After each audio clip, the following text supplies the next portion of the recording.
Bonjour à tous, on se retrouve aujourd'hui pour un nouvel exercice de géométrie relativement dur, donc probablement pour le groupe D, qui est le suivant. Donc on prend ABC un triangle qu'on suppose acutangle, on prend H son orthocentre, euh, donc voilà comme ici, on prend H' qui va être le symétrique de H par rapport à AB et C' le pied de la hauteur, issu de C, donc on aura ABC, et M le milieu de AC. Ensuite, on prend P, Q et R, les projetés orthogonaux de C' sur les droites H', AC et CB, respectivement. Et enfin, donc, on prend le cercle circonscrit à PQR, on prend O', le centre de ce cercle circonscrit, et on pose M', qui est le symétrique de M par rapport à O'. Et donc la question c'est de montrer que M' est sur H'(B). On peut voir que c'est le cas. Je vous laisse chercher un peu, autant de temps que vous voulez. Et puis j'ai bientôt donné une indication. Mon indication c'est la suivante. Donc il existe un résultat sur les triangles polaires d'un point et de son conjugué isogonal. Les deux triangles polaires vérifient une relation particulière l'un par rapport à l'autre. On va essayer de la trouver et puis montrer que c'est vrai. Voilà. Donc, alors, on va commencer par voir un peu ce qu'il en est de cette indication. Donc j'ai pris un triangle ABC comme ça, et puis D un point, j'ai pris dans le triangle. Et E, c'est son conjugué isogonal. Et en fait, j'ai tracé les deux triangles polaires, et il s'avère que les 6 points en fait sont cocycliques. Les deux triangles polaires partagent le même centre du cercle circonscrit. Les triangles polaires partagent le même cercle circonscrit. Alors donc, comment on peut montrer ça? En fait, c'est pas particulièrement dur. On prend la symétrie par rapport à la bisectrice, donc ça c'est la bisectrice. Donc on prend la symétrie de P, D, Q par rapport à la bisectrice. Donc c'est P', D', Q' ici. Et puis bon, vu que c'est des conjugués isogonaux, D' est sur AE. Et puis, vu que c'est la bisectrice, Q est envoyé sur Q' qui est sur AB. Et puis pareil, P est envoyé sur P', et P' est sur AC. Et on conserve les angles droits. C'est-à-dire que D', P', A, c'est un angle droit. Et puis pareil, D', Q', A, c'est aussi un angle droit. À ce moment-là, on se rend compte que KE est parallèle à Q'D', et que AD', E et AQ', K sont alignés. On peut faire du Thalès, ou alors on peut juste dire qu'il y a une homothétie. Et cette homothétie est par ailleurs la même que celle avec où on remplace K par L et Q' par P'. Donc en gros, on a une homothétie qui envoie KEL sur Q'D', P'. Et si on regarde en termes de rapport de longueur ce que ça nous donne directement que AP fois AK est égal à AQ fois AL. Et donc L, Q, P et K sont cocycliques. Et donc on peut faire la même chose en remplaçant A par B et C. Mais on n'est pas sûr que ce soit les mêmes cercles. Et en fait, je vais montrer ça en montrant que ces trois cercles ont le même centre, qui est le milieu de ED. C'est un résultat dont on va se servir, le fait que le centre du cercle c'est le milieu de ED. D'ailleurs, tout ça, ça devrait vous rappeler des choses sur le cercle de l'air, puisque les pieds des hauteurs et les milieux des côtés, ça représente les triangles polaires de l'orthocentre et du centre du cercle circonscrit qui sont justement conjugués isogonaux. Donc comment on fait pour montrer ça? Toujours dans le cas, on regarde toujours dans le cas PK et QL. On se rend compte que QLED c'est un trapèze rectangle, et pareil EKPD c'est aussi trapèze rectangle. Et donc la médiatrice de KP passe par le milieu de ED. Et pareil, la médiatrice de QL passe par le milieu de ED. Et on sait que le centre du cercle circonscrit à PQLK, c'est l'intersection des médiatrices de PK et de QL.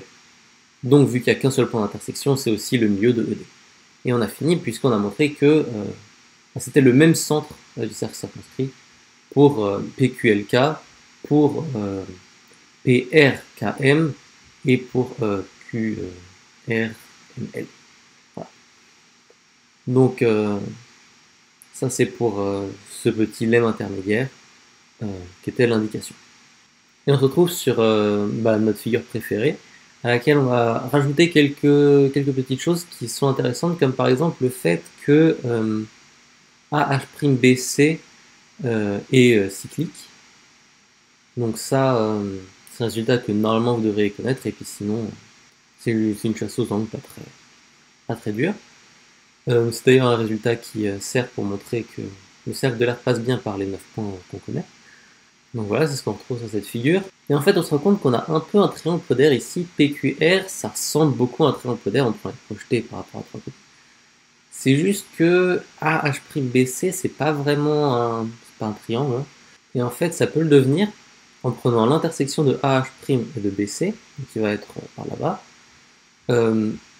Et à ce moment-là, on aura bien un triangle, et C' et PQR va bien être le triangle polaire par rapport à C' dans A, B', mettons C.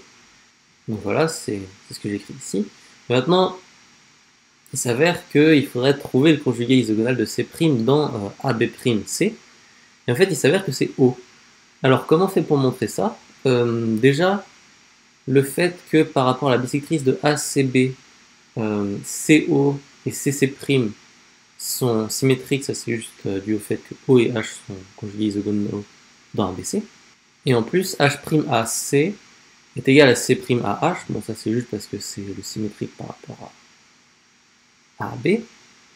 Et on sait, toujours parce que O et H sont conjugués isogonaux dans ABC, que OAC est égal à HAB.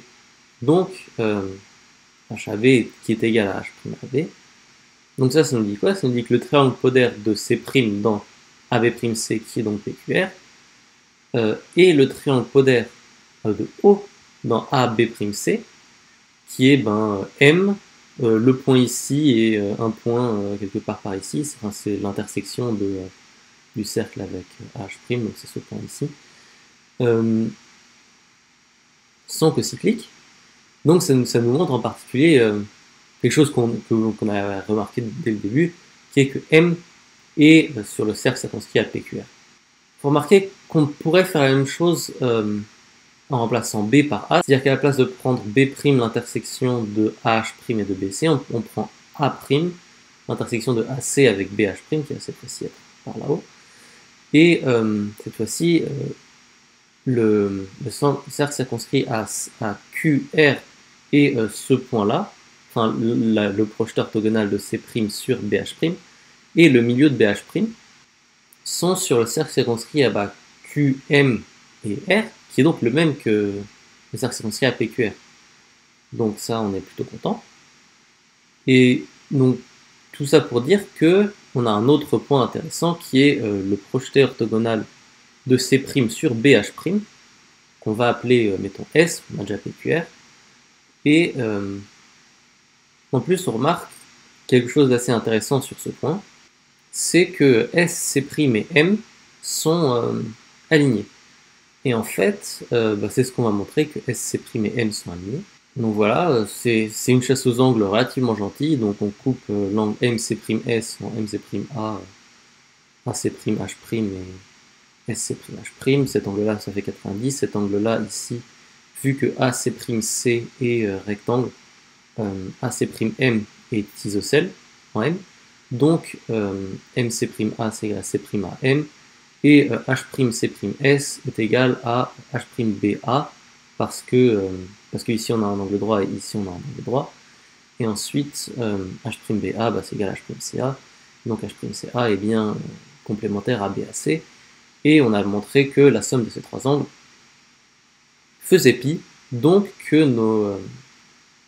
M, C' et S sont alignés. Ok. Ben en fait, maintenant, on a quasiment fini. On remarque également que MO, M'C' est un parallélogramme. Donc ça, c'est parce que, comme je l'avais fait remarquer, O', donc le centre du cercle circonscrit à PQR, et le milieu de C'O, donc les deux points qui sont conjugués isogonaux, etc. Et bah, par définition, M', c'est le symétrique de M. Donc, M, C', M'O, à ces diagonales qui se coupent en leur milieu, c'est donc un parallélogramme. Ça c'est très utile parce que ensuite, comme on sait que MS est perpendiculaire à H'B, donc ça c'est parce que S c'est le projeté et que S, C' et M sont alignés. Donc, puisque M'O et C'M sont parallèles, ça nous donne que OM' est perpendiculaire à H'B. Et maintenant, l'intersection de OM' avec H'B, bah, c'est le projeté de O sur H'B, et on sait que ce projeté est sur le cercle. Donc, voilà, c'est ce que j'ai écrit ici. Hein. L'intersection de OM' et BH' est sur le cercle circonscrit à PQR. Mais on connaît l'intersection de OM' avec le cercle circonscrit, c'est M'. Parce que M' est sur le cercle, puisque O' est le centre et que M c'est le point diamétralement opposé à M. Et que M est sur le cercle. Donc, en particulier, M' appartient à BH'. Et c'est ce qu'on voulait montrer. On peut en fait même montrer que M' est le milieu de BH', puisque O est sur la médiatrice de BH', puisque O c'est le centre du cercle circonscrit à H'BC.